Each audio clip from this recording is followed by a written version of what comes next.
ᱥᱟᱹᱜᱩᱱ ᱡᱚᱦᱟᱨ ᱜᱟᱛᱮ ᱠᱚ ᱛᱮᱦᱮᱧ ᱫᱚ ᱟᱨᱦᱚᱸ ᱢᱤᱫ ᱥᱮᱱ ᱪᱟᱞᱟᱜ ᱦᱩᱭᱩᱜ ᱠᱟᱱᱟ। ᱛᱚ ᱡᱚᱠᱷᱚᱱ ᱟᱹᱞᱤᱧ ᱞᱤᱧ ᱩᱰᱩᱝ ᱠᱟᱱᱟ ᱛᱚᱠᱷᱚᱱ 1:45 ᱞᱮᱠᱟ ᱵᱟᱡᱟᱜ ᱠᱟᱱᱟ। ᱟᱨ ᱱᱚᱜᱼᱚᱭ ᱯᱮ ᱧᱮᱞ ᱫᱟ ᱪᱮᱫ ᱞᱮᱠᱟ ᱥᱤᱛᱩᱝ ᱠᱟᱫᱟ। ᱛᱚ ᱢᱤᱫ ᱜᱷᱟᱹᱲᱤ ᱛᱮ ᱫᱟᱜ ᱫᱟ, ᱢᱤᱫ ᱜᱷᱟᱹᱲᱤ ᱛᱮ ᱥᱤᱛᱩᱝ ᱮᱫ ᱠᱟᱱᱟ। ᱟᱨ ᱱᱚᱜᱼᱚᱭ ᱱᱤᱛᱚᱜ ᱞᱤᱧ ᱪᱟᱞᱟᱜ ᱠᱟᱱᱟ। ᱛᱚ ᱱᱚᱣᱟ ᱯᱟᱥᱮ ᱨᱮ ᱢᱤᱫᱴᱮᱱ ᱥᱠᱩᱞ ᱢᱮᱱᱟᱜᱼᱟ। ᱛᱚ ᱱᱚᱣᱟ ᱫᱚ ᱯᱟᱵᱽᱞᱤᱠ ᱥᱠᱩᱞ ᱠᱟᱱᱟ। ᱛᱚ ᱟᱹᱰᱤ ᱱᱟᱯᱟᱭ ᱛᱤᱦᱤᱧ ᱜᱟᱯᱟ ᱡᱮᱦᱮᱛु ᱫᱟᱜ ᱫᱤᱱ ᱠᱟᱱᱟ, ᱡᱚᱛᱚ ᱠᱤᱪᱷᱩ ᱜᱮ ᱦᱟᱹᱨᱭᱟᱹᱲ ᱜᱮ ᱧᱮᱞᱚᱜ ᱠᱟᱱᱟ। ᱟᱨ ᱦᱤᱡᱩᱜ ᱛᱮ ᱱᱚᱰᱮ ᱰᱟᱦᱟᱨ ᱨᱮ ᱫᱟᱜ ᱮ ᱧᱟᱢ ᱟᱠᱟᱫ ᱞᱤᱧᱟᱹ। तो नोडे मिट्टेन चली रेलिंग उमुल कना। तो दा आसुड़ कना 5-7 मिनट परे तो आरहों नोडे खय नितो चला हुयुआ। जेहेतु नित हों 10-15 मिनट टाइम लगा चलाते। तो नॉय नोआ पासे हों पति को उडुंग कना आर अडी नापाय हरियर गे नेलोग कना। तो अडी रस्का मिनिया चेदा से कटी रे जे प्रथम पढ़ाव कना ओना स्कूल तो उनते गे तिहिं दो चला हुयुग कना। आर नॉय ओना स्कूल फेटे उदुग आपे कना नोआ स्कूल। तो ओंडे खन 2 मिनट गान परे खान गे नॉय नोडे लिंग तिया कदा। तो नोआ गे मेन उद्देश्य तिहिन्या नोडे हजुग रेना। तो नोआ हिलक रेना कना जे हुल महा हिलक रेना। तो नोडे गे प्रोग्राम मेना। तो सब समय गे आले ओड़ा फेड रे जेहेतु सब समय प्रोग्राम हुयुग गया। तो निया बार ओंडे बांग हुयुग कना। तो अडी संगिन रे जेखाने बांग्लादेश बॉर्डर साइड रे प्रोग्राम। तो ओंडे गे नॉय नेल हेज हुई कना। आर आयमा दिन को जेहेतु नोआ नाखा हेज बांग हुयुग कना। तो 10-12 बछर लहा रे हेज लेना मिद धम। तो अडी रस्का जे स्कूल कटी रेन पढ़ाव लेना आरिन बगी टू का आर ओना हेडिंग हजुआ। तो ओना खातिर ते विशेष करे हेज हुई कना। तो नोडे नॉय आले ले हजुगो जोखाय दासाय एनेज चलाक कान थेनोआ। तो उनको एनेज परे आरहों नुकु मिद दल एनेज को बोलक कना।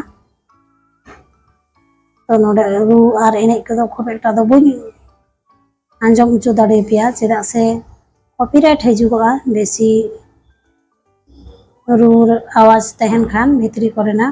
तो बारहे खय के सब समय वॉइसिंग एमिन चेष्टाय कना। चेदा से निया लहा रे उनका बार पे धम वीडियो रे बाजना को एम लेदा। तो तखन कॉपीराइट हेज लेना आ नॉय नोडे तो बारिया इन हेज कते धांगड़ दल को उडुंगना। आर नितो नॉय हर को एनेजो कना। तो नोडे 6 থেকে 7टी दल को तहे कना। तो ओना लहा रे होइतो प्रोग्राम हुई कना, एनेज हुई कना। तो ठीक मतो बलिन सेन सेटल लेना चेदा से मिद घड़ी ते दाग दा, मिद घड़ी ते सितुंग दा। आ नॉय नोडे अडी आर सितुंग कना। तो नोआ चली भितरी रे आयमा डर हर नुको नोआ आड़े तको दुड़ुब कना। तो ओंडे गे मिद घड़ी ताहे कना। तो नोडे खय किछु कैमरा चलाव अडी असुविधा हुयुग कना। तो नोडे खन मजते बांग हुयुग कना चेदा से मिद आड़ी ᱧᱚᱜ गया। तो नोडे खय ठीक ठाक बांग ᱧᱮᱞᱚᱜ कना। तो पासे रे चलाव कते आरहों कैमरा ये कना जेखाने बॉक्स तहे कना ओना पासे रे। आ नोडे अडी सांगे हर बाको हुई कना चेदा से नोडे दो धांगड़ इलाका कना। आर नोडे जेहेतु प्रोग्राम हुई कना ओना परेते फुटबॉल एनेज हो हुई कना। नोडे कुड़िया टीम हुई कना। तो नॉय नोडे आरहों धांगड़ को बोलो कना। तो धांगड़ इलाका कना जेहेतु तो धांगड़ गे ढेर को एनेजो कना। आर पिया से पुनिया टीम होयतो को तहे कना हर। आर निया लहा रे जेखाने हुई बड़ा ओंडे दो सब समय गे माने हर बेसी गया को। तो हरा एनेज सेरिंग गे ढेर।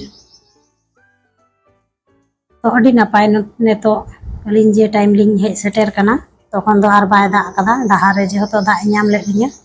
आ नॉय सेरमा पे नेले कान गया सितुंग कदाय। आर नॉय मिद बार रिमिल हो नेलोग कान गया हेंदे रिमिल आर पोट रिमिल हो। तो नॉय नोडे आरहों धांगड़ एनेज चलाक कना।